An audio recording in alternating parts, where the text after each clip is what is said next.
এই যে মেয়েটাকে দেখতে পাচ্ছ, সে তার বয়ফ্রেন্ডের কাছ থেকে প্রতারিত হয়ে এমন কষ্ট পায় যে পুরো পুরুষ জাতিকে ঘৃণা করতে শুরু করে আর ঠিক করে জীবনে কোনো দিন বিয়ে করবে না। কিন্তু মা হবার আবার তার বড্ড ইচ্ছা। তো শেষমেশ কি হয় বন্ধুরা?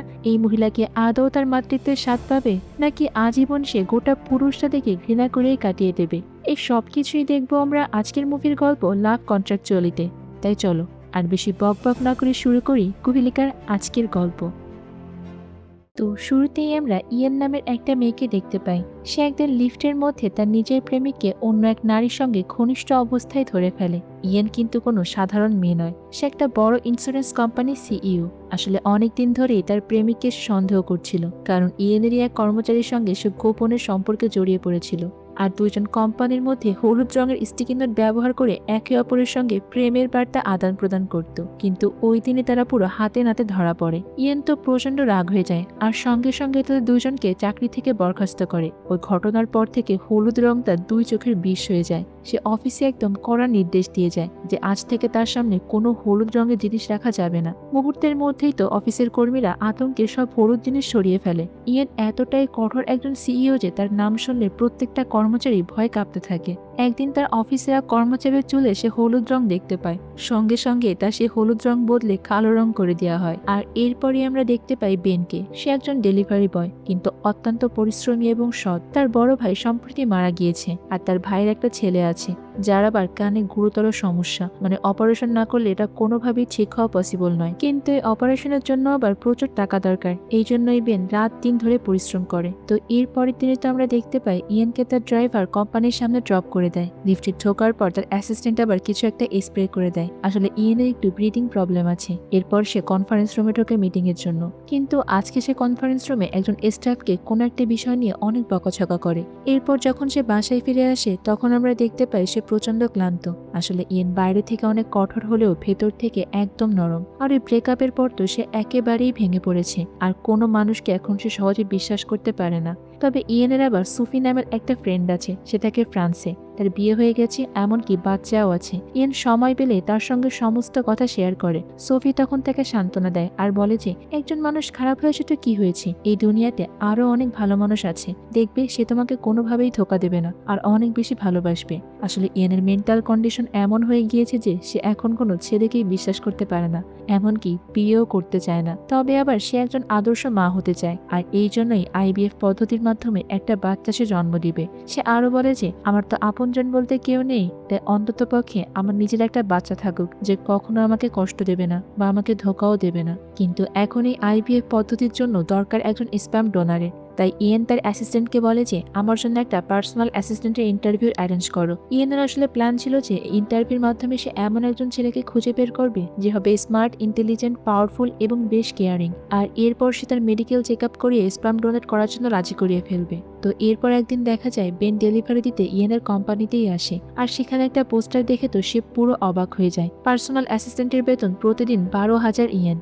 মনে মনে সে ভাবে যে এই চাকরিটা পেলে খুব দ্রুত হয়তো বা সে তার ভাতিজার অপারেশনটা করাতে পারবে। তাই সে ওই ইন্টারভিউর জন্য প্রস্তুতি নিতে শুরু করে। আর এদিকে ওই দিন তো ইয়েন তার অফিসে একের পর এক অদ্ভুত ইন্টারভিউ নিচ্ছিল। কেউ নাচছে, কেউ উদাসীন, আবার কেউ দাবি করছে সে নাকি 1 মিনিটে যে কোনো মেয়েকে প্রেমে ফেলতে পারে। কিন্তু ইয়েনের আবার কাউকেই পছন্দ হয় না। আর হঠাৎ করে সেখানে বেন হাজির হয়ে যায় আর তখনই ঘটে একটা ভয়ঙ্কর ঘটনা। কয়েকদিন আগে ইয়েন যাকে কনফারেন্স রুমে অনেক বকাবকি করেছিল, সেই নারী তো ক্ষোভে আর হতাশায় ইয়েনকে ছুরি দিয়ে আক্রমণ করতে যায়। বেন এই সবকিছু দেখে ফেলে আর নিজের জীবনের ঝুঁকি নিয়ে তো ইয়েনকে সেখানে বাঁচায়। তার এই সাহসিকতা আর মানবিকতা দেখে তো ইয়েনের অনেক ভালো লেগে যায়। এবার পরিস্থিতি একটু শান্ত হলে ওই নারী নিজের মুখে সমস্ত দুঃখের কথা বলে। আসলে তার স্বামী তাকে ছেড়ে চলে গিয়েছে আর তার একটা বড় মেয়েও আছে। চাকরি চলে গেলে তার সংসার চালাতে প্রচন্ড কষ্ট হবে, এই জন্য সে রাগ করে ইয়েনের উপর এরকম হামলা করেছে। তোমাদের তো আগেই বলেছি ইয়েন একটু কড়া স্বভাবের হলেও তার মনটা আবার ভীষণ নরম। সে ওই মহিলার কষ্ট বুঝতে পারে, তাই তাকে 3 মাসের বেতন অ্যাডভান্স দিয়ে দেয়। তবে সে যেহেতু ইয়েনের উপর হামলা করেছে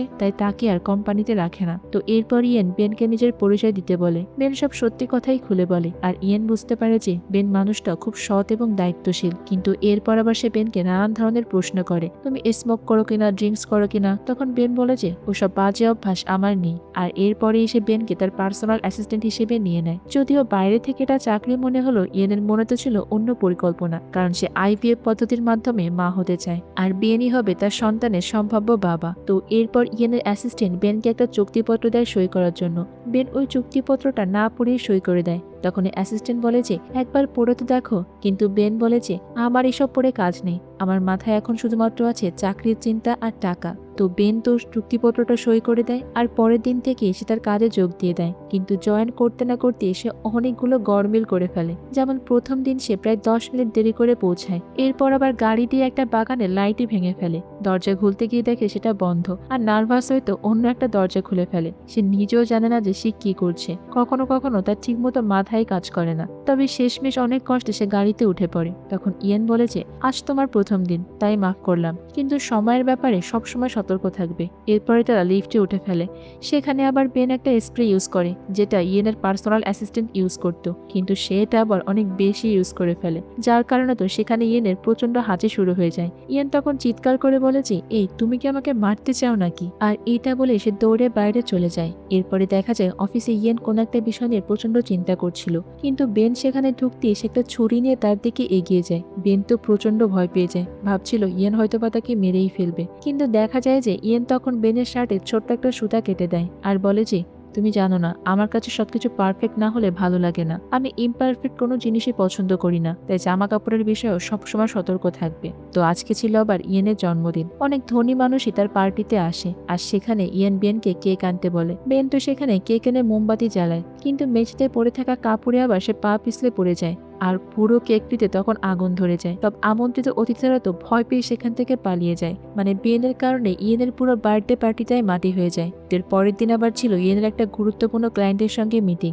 তবে বেন আজকে সময় মতোই পৌঁছে যায়, কিন্তু কিছু দূর যাওয়ার পরে তারা বিশাল এক ট্রাফিক জ্যামে আটকে যায়। তখন ইয়েন জিজ্ঞাসা করে যে অন্য কোনো রাস্তা আছে কিনা। তখন বেন বলে যে আপনি কোনো চিন্তা করবেন না ম্যাম, আমি তো ডেলিভারি ম্যান ছিলাম, এই শহরের অলিগলি আমার খুব ভালো করেই চেনা। এরপর সে অন্য একটা রাস্তা নেয়, কিন্তু সেখানেও তখন দেখে জ্যাম। ইয়েন তখন রেগে গিয়ে বলে যে এই নাকি তোমার সব অলিগলি চেনা? তুমি কি জানো এই মিটিংটা আমার জন্য কতটা প্রয়োজনীয়? এই ক্লায়েন্ট হারালে কিন্তু তুমি শেষ হয়ে যাবে, যা করার দ্রুত করো। তো বেন তো সেখানে প্রচন্ড চাপে পড়ে যায়। এরপর সে তার একটা বন্ধুকে ফোন করে আর কিছুক্ষণের মধ্যেই তার বন্ধু সেখানে একটা ক্লাসিক বাইক নিয়ে এসে হাজির হয়। তখন বেন ইয়েনকে চিৎকার করে বলে যে ম্যাডাম দ্রুত গাড়ি থেকে নামুন। ইয়েন তো কিছুই বুঝতে পারে না যে গাড়ি থেকে নামবো কেন। আর তখন ইয়েন দেখতে পায় যে সেখানে একটা বাইক রাখা। এটা দেখে তো সে রেগে যায়, কিন্তু যেহেতু তার হাতে আর কোনো উপায় নাই, তাই সে দ্রুত বেনের বাইকে উঠে পড়ে। বেন এরপর এত জোরে বাইক চালায় যে অ্যাক্সিডেন্ট করতে করতে প্রায় বেঁচে যায়, কিন্তু শেষমেশ একদম ঠিক সময় ইয়েনকে তার ক্লায়েন্টের কাছে পৌঁছে দেয়। তবে মজার ব্যাপার হলো আজকে ইয়েনের ক্লায়েন্ট আবার এই ক্লাসিক বাইকের ভীষণ ভক্ত, আর ইয়েনকে এমনভাবে আসতে দেখে সে ইয়েনের উপরে প্রচন্ড ইমপ্রেস হয়ে যায় আর বলে যে আপনি তো ওডি বা মার্সিডিজে আসতে পারতেন, কিন্তু আপনার সময় জ্ঞান আমাকে সত্যি অবাক করে দিয়েছে, আপনি অনেক অসাধারণ। এটা বলেই তো সেই চুক্তিতে সাইন করে দেয়। আর চুক্তিতে সাইন হওয়ার পর তো ইয়েনের আনন্দ যেন আর ধরে না। সে বেনের দিকে তাকিয়ে একটু হালকা হাসে। তখন বেনের খুশি হয়ে তাকে একটু আবার মুচকি হাসি দেয়। এরপরে ইয়েনের সহকারী বেনকে আলাদা করে নিয়ে যায় আর বলে যে একটা স্পার্ম টেস্ট করাতে হবে। বেন তখন অবাক হয়ে বলে যে এই চাকরির জন্য আবার স্পার্ম টেস্ট করাতে হবে নাকি? ওই সহকারী তখন বলে যে হ্যাঁ, এখন চাকরিতে সবকিছুই পরীক্ষা করা হয়, তাই তাড়াতাড়ি তোমার স্পামটা দিয়ে দাও। তো এরপর তাকে আবার একটা ভিডিও দেখানো হয়, কিন্তু দুর্ভাগ্যজনকভাবে ভিডিওটা মাঝপথেই বন্ধ হয়ে যায়। বেন তো বেশ এনজয় করে ভিডিও দেখছিল, তবে কোনো মতে সে ওই টেস্টটা শেষ করে বাইরে এসে বলে যে এই স্পাম টেস্টের ব্যাপারটা আমি বুঝতে পারছি না। আমি তো শুনিনি যে পৃথিবীতে এমন কোনো কোম্পানি আছে যারা তাদের স্টাফের স্পাম টেস্ট করায়। তো সত্যি করে বলুন তো আপনারা আসলে আমার থেকে কি চান? আর এইবার ইয়েন তাকে সত্যিটা বলে দেয় যে আমি বিয়ে করতে চাই না, তবে আমি একজন আদর্শ মা হতে চাই। আমার শুধু একজন স্পাম ডোনারের দরকার ছিল, এই জন্যই তোমাকে আমি আমার পার্সোনাল অ্যাসিস্ট্যান্ট হিসেবে নিয়োগ দিয়েছি। এই কথা শুনে তো বেন ভীষণ রেগে যায় আর বলে যে আপনি আমাকে মিথ্যা বলে ব্যবহার করছেন, আমার অনুমতি ছাড়া এটা আপনি কোনোভাবেই করতে পারেন না, আমি কিন্তু গিয়ে পুলিশের কাছে অভিযোগ করব। তখন ইয়েন বলে যে দেখো আমি তোমাকে পার ডে 1200 দিচ্ছি, কিন্তু তুমি যদি রাজি হয়ে যাও তাহলে কিন্তু আমি তোমাকে আমার পার্মানেন্ট পার্সোনাল অ্যাসিস্ট্যান্ট করে নেব এবং তুমি বছরে প্রায় 9 লাখ ইয়েন পাবে। 9 লাখের কথা শুনে তো বেনের চোখ পুরো কপালে উঠে যায় আর সে খুশি হয়ে বলে যে ঠিক আছে ম্যাডাম, আপনি যা বলবেন আমি তাই করব। তো এইভাবেই মুহূর্তের মধ্যে পুরো পরিস্থিতিই পাল্টে যায়।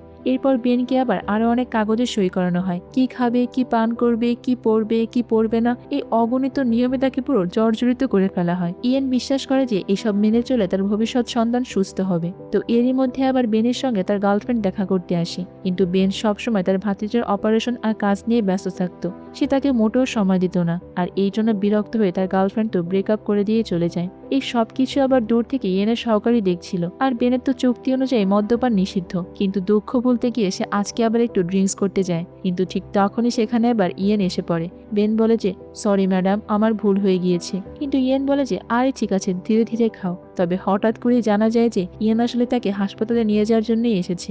বেন তো পুরোপুরি মাতাল হয়ে অ্যাম্বুলেন্সে ডেকে ওঠে, আর হাসপাতালে যাওয়ার পর তার শরীরে টিউব ঢুকিয়ে সমস্ত অ্যালকোহল বের করা হয়। ইয়েন তখন বলে যে এরপর যদি তুমি আর একবার মদের দিকে হাত বাড়াও তাহলে কিন্তু আমি তোমার হাত চাই আর রাখবো না। বেন ভয় পেয়ে তখন চিৎকার করে বলে যে ম্যাডাম বিশ্বাস করেন, আমি আর জীবনে কোনোদিন ড্রিঙ্কস করবো না, আজকের মতো আমাকে ছেড়ে দিন। তো এদিকে আবার এক রাতে ইয়েন বেনকে ফোন করে তার বাড়িতে ডাকে। বেন ভাবে যে এই রাতে নিশ্চয়ই কোনো জরুরি কাজ আছে। ইয়েন তখন সিঁড়িতে নামার সময় আবার বেনের দিকে একটু ভালো করেই দেখে, আর বেনও তখন বুঝতে পারে যে ইয়েন হয়তো বা তাকে ধীরে ধীরে পছন্দ করতে শুরু করেছে। এরপর ইয়েন বেনকে বলে যে তুমি একটু আমার বেডরুমে আসো তো। বেনের মনে তো তখন লাড্ডু ফুটতে শুরু করে। সে ভাবে যে আজকের রাতটা বোধহয় তাদের দুইজনেরই, কারণ সে তো একে সন্তান চায়, আর আবার যেহেতু বেডরুমে ডাকছে।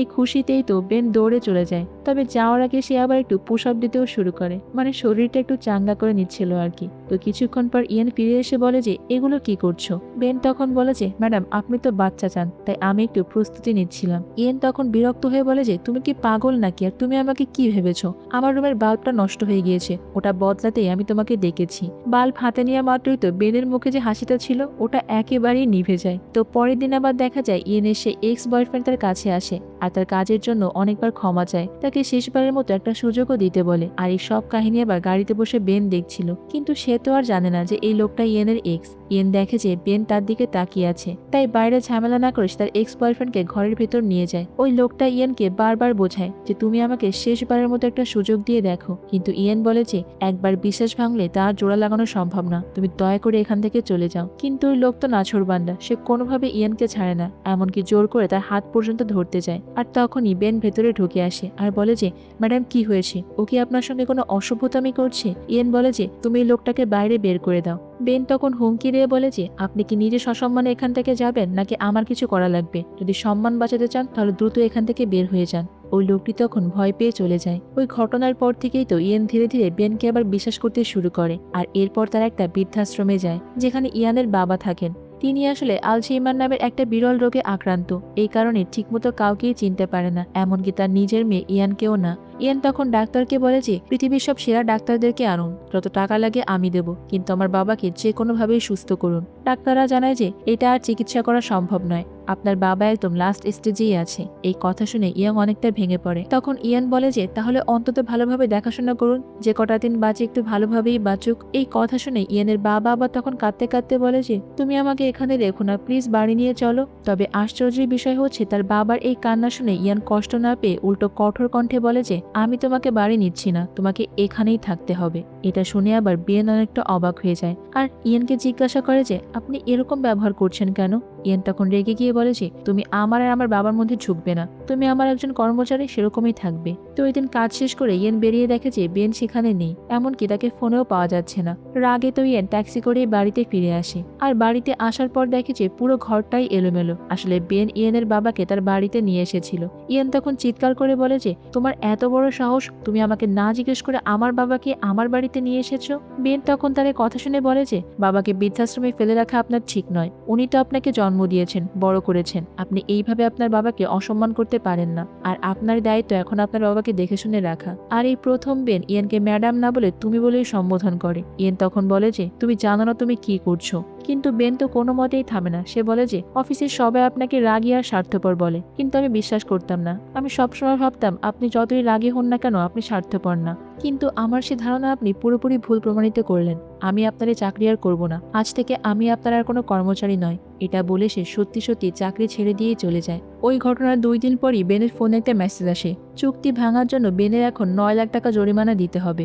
রাগে বেন তো ইয়েনের কাছে গিয়ে চিৎকার করে বলে যে, আপনার বাবার জন্য আমি কিছু বলেছিলাম বলে আপনি আমাকে এরকম শাস্তি দিলেন। ইয়েন তখন শান্তভাবে বলে যে, তুমি চুক্তি ভেঙেছো, কিন্তু কখনো কি জানতে চেয়েছো আমি আমার বাবাকে কেন এতটা ঘৃণা করি? তুমি তো আমাকে অনেক বড় বড় কথা বলেছো, কিন্তু এর পেছনের কারণ তো তুমি জানো না। আর তারপরে ইয়েন তার অতীতের গল্প বলতে শুরু করে। আসলে শৈশবে আমি মা বাবার সঙ্গেই থাকতাম। আমার মা ছিলেন খুবই শান্ত আর ভালো একজন মানুষ, কিন্তু আমার বাবা ছিলেন ভীষণ রকচটা আর মাতাল। মা জীবিত থাকা অবস্থায় বাবা অন্য নারীর সঙ্গে সম্পর্কে জড়িয়ে পড়ে। মা যখন বিষয়টা জানতে পারেন, তখন বাবাকে যখন এই বিষয়ে প্রশ্ন করত, তখনই তাদের মাঝখানে অনেক ঝগড়াঝাটি হতো। আমি ছোট ছিলাম, তাই এইসব অনেক বেশি ভয় পেতাম।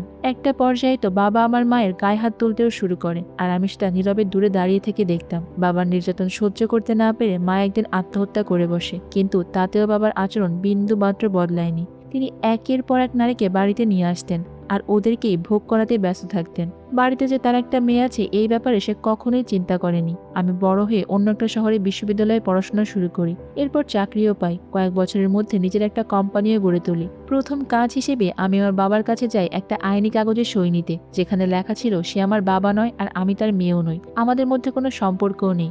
বাবা তখন এক মুহূর্ত না ভেবে সেই কাগজের সই পর্যন্ত করে দেয়। হয়তো সে আমার মতো মেয়েকে তার জীবনে রাখতেই চায়নি। ওই ঘটনায় আমি সেদিন অনেক কষ্ট পেয়েছিলাম। তবে ওই ঘটনার পর থেকে আমি আমার ব্যবসায় অনেক বেশি উন্নতি করতে থাকি। আজ এসব কথা আমি আমার বাবার সামনেই বলছি। তিনি কিছুই বুঝতে পারছেন না, কারণ তার সমস্ত স্মৃতি নষ্ট হয়ে গিয়েছে। ইয়েন তখন আরো বলে যে, তুমি জানো, একদিন আমার বাবা আমার কাছে কাঁদতে কাঁদতে বলেছিল সে নাকি একা হয়ে গিয়েছে, এখন আশ্রয় চায়। ডাক্তার তাকে বলেছে তার একটা বিরল রোগ হয়েছে, সে সবকিছুই ভুলে যায়। তবে সেই দিন আমার মনে তার জন্য কোনো মায়াই জাগেনি, কারণ আমি মনে করেছিলাম সে আমার মা আর আমার সঙ্গে যা যা করেছে তার শাস্তি ঈশ্বর তাকে নিজে হাতে দিচ্ছেন। কিন্তু যেহেতু বাবা সে অস্বীকার করতে পারলেও আমি তো অস্বীকার করতে পারি না, এই জন্য নিজের কাছে না রেখে তাকে একটা বৃদ্ধাশ্রমেই দিয়ে দিই। আর তারপর থেকে তার চিকিৎসার সমস্ত খরচ আমিই বহন করি। এই সবটা শুনে তো বেন এবার নিজেই রেগে গিয়ে বলে যে, আপনার মা মারা যাবার পর এই মানুষটাকে আপনার বিষ খেয়ে মেরে ফেলা উচিত ছিল। এরকম বাবা যেন আর কারো না হয়। এটা শুনে আবার ইয়েন বলে যে, তখন তো তুমি আমাকে নিষ্ঠুর, রুড, স্বার্থপর আরো কত কি বলেছিলে, তাই না?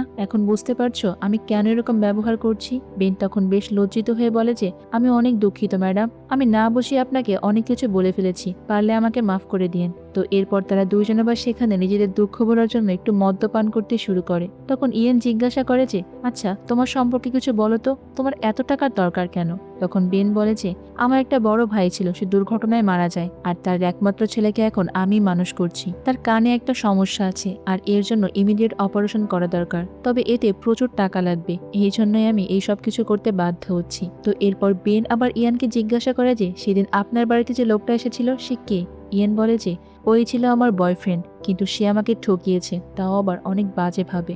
কথা বলতে বলতে তারা দুজন আজকে অনেক ড্রিঙ্কস করে ফেলে। এরপর সকালে যখন তাদের ঘুম ভাঙে, তখন দেখতে পায় যে একে অন্যের ঘাড়ের উপরে শুয়ে আছে। ইয়েন তো প্রচন্ড ভয় পেয়ে যায় যে মাতাল অবস্থায় আবার কোনো ভুল হয়ে গেল কিনা, কিন্তু পরে মনে পড়ে যায় যে তারা মদ খেতে খেতে কখন ঘুমিয়ে গিয়েছে নিজেদেরই মনে নেই। ইয়েন তখন তাড়াতাড়ি তৈরি হয়ে অফিসে চলে আসে। বেনও বেরিয়ে পড়ে, আর ইয়েনের সহকারী তখন বেনকে জানায় ব্যবসায়িক কাজের জন্য ইয়েনের সঙ্গে তাকে ফ্রান্স যেতে হবে। বেন তো খুবই খুশি হয়ে যায়, কারণ অন্ততপক্ষে সে এই সুযোগে একটু ভ্রমণের সুযোগও পাবে। ফ্রান্স গিয়ে দেখা যায় যে কাজের পাশাপাশি তারা অনেক ঘোরাফেরা করে আর দারুণ একটা সময় কাটায়। আর ইয়েনের বান্ধবী সোফিও তো সেখানে থাকে। এরপর তারা সোফির সঙ্গে দেখা করে। সোফির তো বেনকে দেখেই পছন্দ হয়ে যায় আর বারবারই বেনের দিকেই তাকাতে থাকে। এরপর সে ইয়েনকে বলে যে, ছেলেটা কিন্তু তোর জন্য একদম পারফেক্ট, তুই একেই বিয়ে করে ফেল। কিন্তু ইয়েন বলে যে, তুই যে কি সব বলিস, আমাদের মধ্যে শুধুমাত্র একটা চুক্তি আছে, এর বেশি আর কিছুই না। আসলে ইয়েন বেনকে ফ্রান্সে এনেছে এখানে গোপনে আইভিএফ করানোর জন্যই, যাতে কেউ কিছু জানতে না পারে। আর এরপরে তাদের সেই আইভিএফ সম্পন্ন হয়ে যায়। একদিন ইয়েন সেখানে একা একাই বসেছিল, তখন আবার বেন চলে আসে। ইয়েন বলে যে, আমি কিন্তু খুবই আশাবাদী, 10 মাস পরে আমার একটা ফুটফুটে সন্তান হবে, কিন্তু সে বড় হয়ে যদি বাবার কথা জিজ্ঞাসা করে তাহলে আমি কি বলবো বলো তো? বেন তখন বলে যে, তাদের সমস্যা কি, আমরা তো দুইজন মিলে এখানে আমাদের বাচ্চাটাকে মানুষ করতে পারি। কিন্তু ইয়েন রেগে গিয়ে বলে যে, তুমি চুক্তিপত্র এখনো পড়োনি, সেখানে কিন্তু স্পষ্ট লেখা আছে তুমি কখনো নিজেকে আমার সন্তানের বাবা বলে দাবি করতে পারবে না। বেন তখন হেসে দিয়ে বলে যে, তুমি যত বড় চুক্তিপত্র বানিয়েছো আমি মনে হয় এত পড়া আমার স্কুলেও পড়িনি, তাই আমি কষ্ট করে আর তোমাদের চুক্তিপত্র পড়তে যাইনি। এরপর সে আরো মজা করে বলে যে, শোনো, একটা কাজ করবে, বাচ্চাকে বলবে তার বাবা পথে আসতে গিয়ে দুর্ঘটনায় মারা গিয়েছে, কিংবা বাথরুমে পড়ে মাথা ফেটে মারা গিয়েছে, তাহলে আর তোমার কাছে বাবার কথা জিজ্ঞাসা করবে না। ইয়েনও তখন তার কথা শুনে অনেক মজা পায়। এরপর সময় কাটাতে সে বেনকে তার জীবনের গল্প শোনাতে বলে। তখন বেন জানায় যে সে একসময় স্কাই ড্রাইভার ছিল। একদিন প্রশিক্ষণের সময় তার সামান্য অসাবধানতার জন্য একজন মারা যায়, আর সেই লোকটি তার নিজের ভাই। সে অপরাধ বোধে সে আজও বয়ে নিয়ে বেড়াচ্ছে। ইয়েনও তখন বুঝতে পারে যে সব হাসি খুশি থাকা মানুষের ভিতরে একটা কষ্ট লুকিয়ে আছে। আর এরপরে একদিন দেখা যায় ইয়েনের প্রেগনেন্ট হওয়া উপলক্ষে একটা পার্টি থ্রো করা হয়। সোফি সহ তার অনেক বন্ধুরা সেখানে আসে। আর এদিকে বেন আর ইয়েনও তাদের চুক্তির কথা ভুলে গিয়ে একটা সুখী দম্পতির মধ্যে উদযাপন করে। বেন তখন একটু বেশি আবেগী হয়ে বলে যে আগামী 10 মাস আমি তোমার এমন যত্ন নেব যে যা তুমি কল্পনাও করতে পারবে না। আর এই কথা শুনে ইয়েনও তাকে সত্যি অনেক ভালোবেসে ফেলে। আর এরপর তাকে আবার বাচ্চাদের সঙ্গে খেলতে দেখে সে নিশ্চিত হয় যে এই মানুষটাই তার সন্তানের বাবা হতে পারে। সোফিও তখন ইয়েনের ইমোশনটা বুঝতে পারে, তাই তার কাছে গিয়ে বলে যে প্লিজ আর দেরিটা করিস না, তুই গিয়ে প্রপোজটা করে দে। কিন্তু ইয়েন তো কোনোভাবে নিজের ইগোকে কম্প্রোমাইজ করে প্রপোজার করতে পারে না। উল্টো সে বেনকে বলে যে তুমি চীনে ফিরে যাও। এটা শুনেই তো বেন অনেক কষ্ট পায়। কিন্তু ইয়েনের কাজকর্ম দেখে বেন এতদিনই এটা বুঝতে পেরেছে যে ইয়েন সত্যি সত্যি তাকে অনেক ভালোবেসে ফেলেছে, কিন্তু বাচ্চাকে নিয়ে সে অনেক ভয়ে আছে। আর যদি বেন আবার কোনোভাবে ওই বাচ্চার অংশীদার দাবি করে বসে, এই জন্যই সে বেনকে তার কাছ থেকে দূরে সরিয়ে দিচ্ছে। তো বেনও তো এক প্রকার মন খারাপ করে চীনে ফিরে আসে। আর কিছুদিনের মধ্যে তার ভাতিজার অপারেশনটাও সফল হয়। সে এখন ঠিকঠাক ভাবেই শুনতে পারে। বেনও একটু স্বস্তি পায়, সেই সঙ্গে তার ভাবিও অনেক খুশি হয়ে যায়। এদিকে যতই দিন যাচ্ছিল ততই তো বেনের ইয়েনের কথা বারবার মনে পড়তে থাকে। একদিন সে তার অনাগত বাচ্চার জন্য একটা চিঠিও লেখে। আর ফ্রান্সের ওই চিঠি ডেলিভারি করার জন্য একটা লোক তখন বাইক থামিয়ে ইয়েনের বাসার দিকেই যাচ্ছিল। ইয়েনের তাকে দেখেই মনে হয় যে বেন আসছে। আসলে ইয়েনও বেনকে অনেক বেশি মিস করছিল। এরপর সে লেটারটা খুলে পড়া শুরু করে। বেন ইমাজিন করতো যে তার একটা মেয়ে বাচ্চা হবে, এই জন্যই সে তার মেয়ের জন্য এই লেটারটা লিখেছিল। চিঠিটা পড়ার পর তো ইয়েনও অনেক ইমোশনাল হয়ে যায়। আর এরপরে তো তার বেনের সঙ্গে কাটানো প্রত্যেকটা মুহূর্তের কথা মনে পড়তে থাকে। এরপরে কয়েক মাস পার হয়ে যায়। একদিন হঠাৎ করে বেনের কাছে সোফির একটা মেসেজ আসে। সে বলছিল যে খুবই ইমার্জেন্সি তোমাকে ফ্রান্সে আসতে হবে। বেনও তখন এক মুহূর্ত দেরি না করে ফ্রান্সে চলে যায়। তবে সেখানে গিয়ে সে ইয়েনকে কোথাও দেখতে পায় না। তখন সোফি তাকে বলে যে কাল রাত থেকে সে ইয়েনকে খুঁজে পাচ্ছে না। এটা শুনেই তো বেন অনেক ঘাবড়ে যায়। আর এরপর তারা দুজনে গাড়ি নিয়ে ইয়েনকে খুঁজতে বেরিয়ে পড়ে। তখন গাড়িতে যাওয়ার সময় সোফি সত্যি কথাটা বলে। আসলে ইয়েনের প্রেগন্যান্সির ৫ম মাসেই মিসক্যারেজ হয়ে যায়। এই কারণে সে মানসিকভাবে অনেকটা বেশি ভেঙে পড়ে, এমনকি কয়েকবার আত্মহত্যারও চেষ্টা করে। আর গতকাল রাত থেকেই সে মিসিং। এই জন্যই আমার অনেক বেশি টেনশন হচ্ছে। এরপর খুঁজতে খুঁজতে তারা ইয়েনকে একটা পাহাড়ের চূড়ায় দেখতে পায়। সে আসলে এখান থেকে ঝাঁপ দিয়ে আবারও আত্মহত্যা করার চেষ্টা করছিল।